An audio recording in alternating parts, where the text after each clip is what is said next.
이번 사연은 시아버지가 찾아와서 무릎 꿇고 빌길래 막말하고 내쫓아버렸다는 둘째 며느님의 사연인데요. 무슨 일이 있었던 걸까요? 함께 보시겠습니다. 사연 시작 전에 좋아요, 구독 부탁드리겠습니다. 채널에 큰 힘이 됩니다. 안녕하세요. 여러분들은 고약한 시댁 때문에 고생한 경험이 있으신가요? 저는 결혼 10년 동안 시아버지 아래에서 하도 고생을 많이 해서 이제 이 생활을 청산하려 합니다.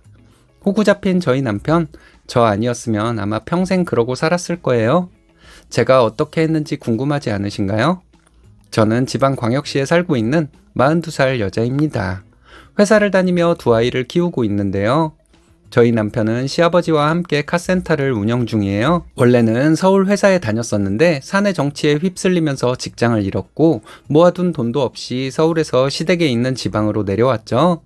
아버님은 그런 아들을 위로하면서 자기랑 같이 카센터 일 배우면서 살면 된다고 했고 저도 남편 벌이가 시원치 않아져서 회사를 다니게 되었죠. 저희 남편은 3남매 중 둘째인데 부모에게 가장 잘하는 아들이에요. 아주버님이나 아가씨는 각자 자기 살 길 찾아서 출가했고 그나마 저희 남편만 성격이 서글서글해서 부모님 댁 가까운 곳에서 살고 있는 거였죠. 시어머님도 심장병으로 빨리 돌아가셔서 아버님만 혼자 살고 있고요. 하지만 아버님은 항상 저희 남편보다는 아주버님을 더 우대했어요. 아주버님은 일찍 상경해서 식당을 운영 중이었는데 스스로 자리를 잡은 모습을 보고 대견하다고 생각을 했는지 아버님은 저희 앞에서도 항상 칭찬 일색이었죠. 내 재산은 다 큰애 거다.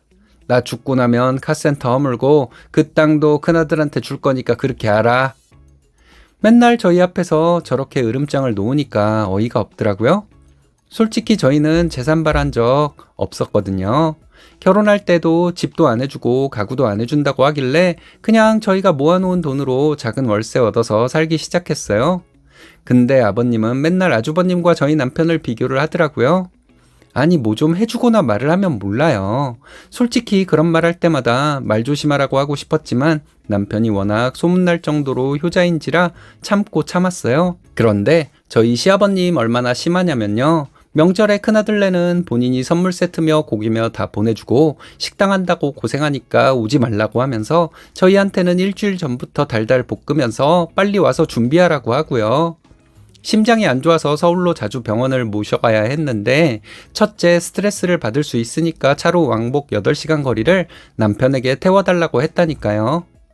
다녀오면 녹초가 되어서 아무것도 못하는데 그러거나 말거나 상관 안 하는 것 같았어요. 아니 어쩜 사람이 이렇게 이기적이야?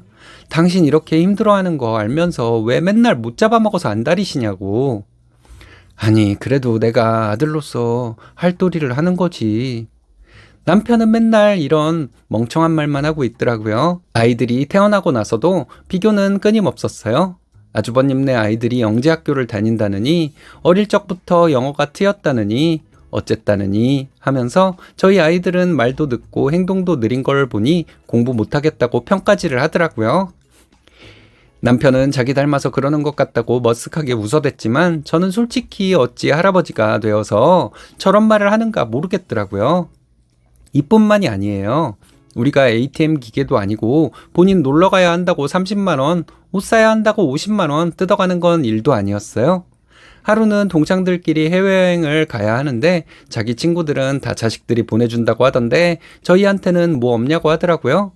아니 회사 다니다가 잘린 아들한테 이게 할 소리예요. 이제 애들도 학교 다니고 모아야 할 돈이 얼마나 많은데 저 같으면 미안해서라도 이런 말 못할 것 같은데 진짜 염치도 좋더라고요.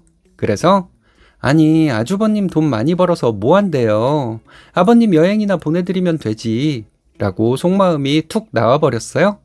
그러니까 시아버님이 남편에게 너는 며느리 단속을 어떻게 시키길래 시아버님 무서운 줄도 모르고 저렇게 말하도록 두냐면서 호통을 치는 거예요. 괜히 남편한테 난리를 치니까 저도 못 참겠어서 우리가 언제 안 도와준 적 있냐고 말을 하려 했는데 남편이 조용히 고개를 젓길래 화를 꾹꾹 눌렀다니까요. 이 정도로 아나무인인 시아버지와 10년 결혼 생활 중 거의 8, 9년을 붙어 살았으니 말다 했죠. 남편은 아버님과 같이 일하면서 기술을 배우긴 했지만 날이 갈수록 머리도 많이 빠지고 안색도 어두워졌어요. 간 수치도 이전보다 2배 이상 올라서 맨날 집에 돌아오면 골아떨어지기 일쑤였죠. 밖에서는 아마 사이가 좋은 부부지간이라 생각했을 거예요. 근데 실은 그렇지 않거든요. 소주 한 잔씩 하면 한숨을 있는 대로 쉬더라고요. 일을 배우면서 아버지한테 타박을 많이 받는 것 같았죠. 들어보니까 손님을 받을 때도 자기 성질을 있는 대로 다 부리니까 손님들하고 다툼이 잦다고 하더라고요. 근데 문제는 시비는 본인이 걸어놓고 남편한테 모든 걸 해결하라는 식으로 넘긴다는 거예요. 그래서 남편은 일주일에 3-4번은 손님들한테 미안하다고 사과를 하고 다녀야 했고요. 가뜩이나 약한 체력 더 안 좋아지고 심리적으로도 위축이 되니까 일을 하면서도 굉장히 피곤해 하더라고요. 아니 뭐 그렇게까지 하면서 여기서 일을 해야 해? 당신 아직 젊고 나가서 할 일도 많잖아. 그래도 어떻게 그러냐. 그리고 아버지도 이제 곧 일 그만하실 텐데 나라도 지켜야지. 우리 남편은 너무 호구 같아서 이렇게까지 생각을 하고 있었던 거죠. 멍청이. 그렇다고 시아버지가 알아줄 줄 아냐고 했지만 남편은 묵묵부답이었어요. 그러던 어느 날 진짜 선을 넘는 사건이 벌어져요. 회사에서 일을 하고 있는데 첫째 아이 담임쌤한테 전화가 오더라고요. 평소 같으면 전화 올 일도 없으니까 왜 그러지 무슨 일 있나 싶어서 받았더니 글쎄 아이가 학교에서 패싸움에 휘말려서 많이 다쳤다고 하더라고요. 피도 나고 좀 다친 곳이 있어서 와주실 수 있냐고 하는 거예요. 당장 회사라서 가기 힘들더라고요. 아이가 너무 걱정이 되었지만 마감을 치는 시즌이라 업무가 밀려 있어서 남편에게 전화를 했죠. 그런데 시아버님이 계모임으로 놀러 갔다고 자기만 가게를 볼 수 있어서 나갈 수가 없다는 거예요. 왜 하필 이런 날 놀러 가서는 답답한 마음에 회사에 양해를 구하고 택시를 잡아 타고 아이 학교로 가고 있었어요. 그런데 시아버님이 전화가 오더라고요.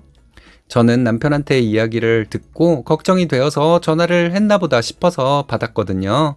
근데 한다는 말이 내가 지금 꽃놀이를 왔는데 막걸리 먹을 돈이 없다. 50만 원만 바로 보내라. 라고 하는 거예요. 순간 화가 치밀어 올라서 제가 무슨 돈이 있어서 그걸 묻혀요. 아주버님한테 달라고 하세요. 하고 끊어버렸죠. 그랬더니 연속으로 3-4통이 오더라고요. 아이 걱정 때문에 안 그래도 속이 시끄러운데 계속 전화를 해대니까 무시하려고 계속 거절을 눌렀어요. 그러니까 다른 번호로 전화가 오는 거예요. 저는 혹시나 병원인가 해서 받았더니 글쎄 시아버님이 친구 핸드폰으로 전화를 한 거죠. 그러면서 이년아 저년아 하는데 순간 이게 지금 어른이 맞나 싶더라고요.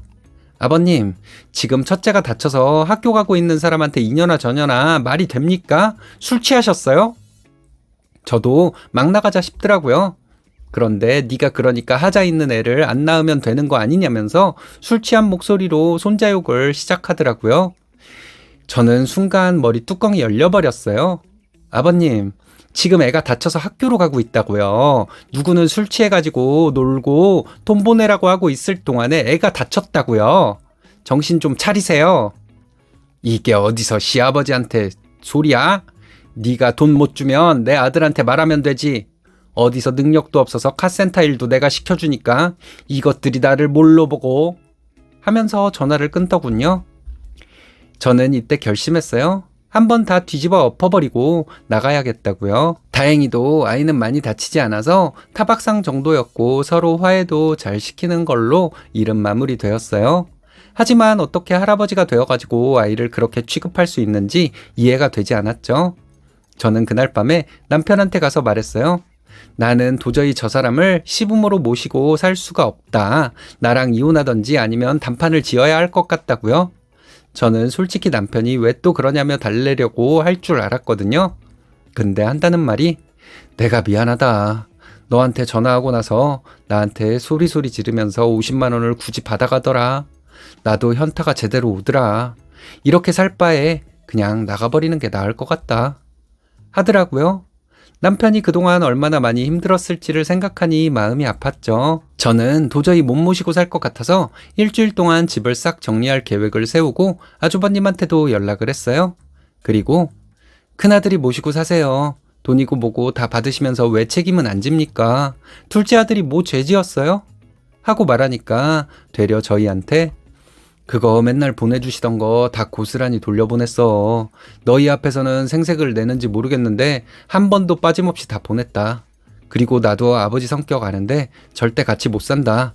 괜히 내가 상경했겠냐. 같이 살든 따로 살든 마음대로 해라. 하면서 끊어버리더라고요. 재산 같은 거 자기는 관심도 없으니까 알아서 하라고요. 자기 자식들한테 버려질 줄은 꿈에도 상상 못하고 살았겠죠. 참 사람이 안쓰럽더라고요. 그날 밤에도 어김없이 저한테 전화가 와서는 자기 소주 한잔 하고 싶으니까 술상 좀 차리라고 하더군요. 그래서 알았다고 하고 넘어가서 김치에다가 소주 한 병 놓고 상을 차려놨어요. 그러니까 이게 뭐냐면서 저를 쏘아보더라고요. 그래서 잘 먹고 잘 사세요. 저한테는 이제 시아버님이라는 사람 없으니까. 이렇게 말했죠. 그러니까 무슨 말이냐고 하길래 보면 몰라요. 당신 이제 내 시아버지 아니라고. 지금까지 우리 집에 했던 짓을 봐. 이게 부모라고 할 수 있어? 라고 해버렸어요. 우리 애 다쳤을 때 뭐라고 했냐? 꽃놀이 가서 돈 받는 게 우리 애 다치는 것보다 더 중요해? 술 취해가지고 뭐? 나한테 하자 있는 애를 낳았다고? 정신머리가 똑바로 박혔으면 그런 말 못하지. 하긴 당신 아들도 그렇게 하대하고서 무시하는데 손자라고 안 그러라는 법 없다지만 이 집안 너무 콩가루라서 나는 더 이상 못 살아! 라고 해버렸죠. 그동안 참고만 있던 제가 이렇게 말을 하니까 어이가 없었는지 그래? 그럼 나가라. 손자랑 다 놔두고 나가. 우리 집안 씨니까 너만 나가. 소리를 지르더라고요. 그때 남편이 가만히 있다가 아니요, 저도 나갈 거예요, 아버지. 라고 하니까 시아버님 얼굴이 창백해졌어요. 아버지가 그동안 형이랑 저 비교하면서 했던 행동 생각해 보세요.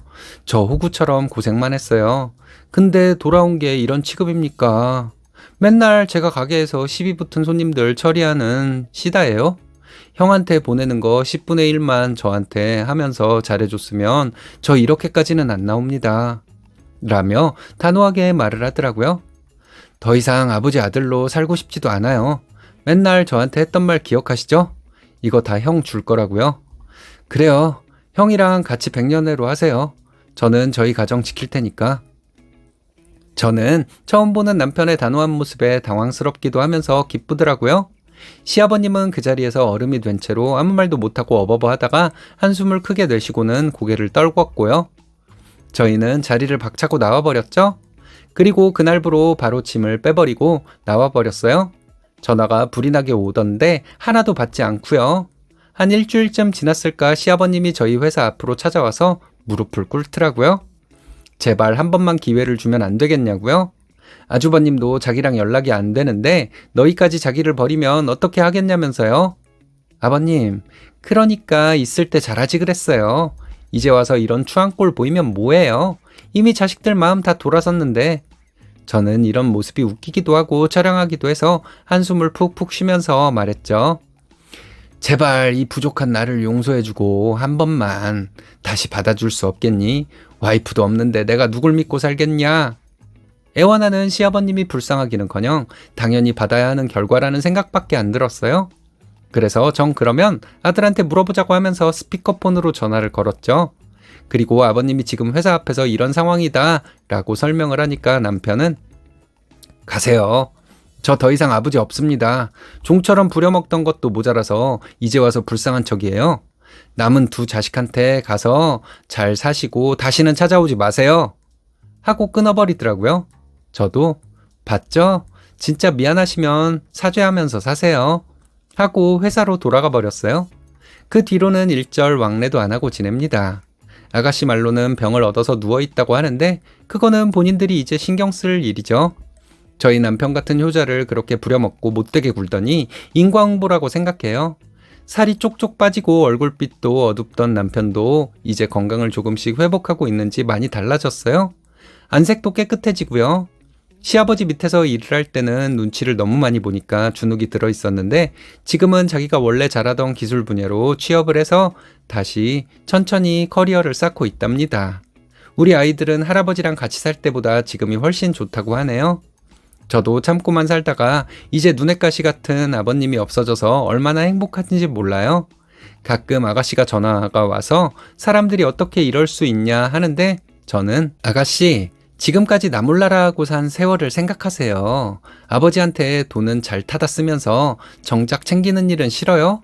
똑같은 종자들이네. 키워준 아버지 보살피든 말든 알아서 하세요. 하고 끊어버렸죠. 저희는 이제 좀 행복한 삶을 살고 있습니다. 지난 10년의 세월이 정말 지옥 같았기 때문에 지금 느끼는 평온함과 행복은 이루 말할 수가 없는 것 같아요. 우리 남편도 건강해지고 아이들도 무럭무럭 크고 있고요. 시아버지가 정말 반성하고 용서를 구한다면 다시 만나보긴 할 테지만 쉽지는 않을 것 같네요. 저희 가족을 응원해 주시길 바라면서 이만 마칩니다.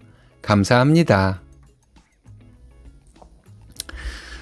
아무리 착해도 계속 선을 넘으면 못 참는다는 걸 모르는 늙은이네요. 그 시아버지는 머리가 나쁜가 봅니다. 늙어서 봉양받고는 싶어 찾아온 모양이네요. 잘 쳐내버리셨습니다.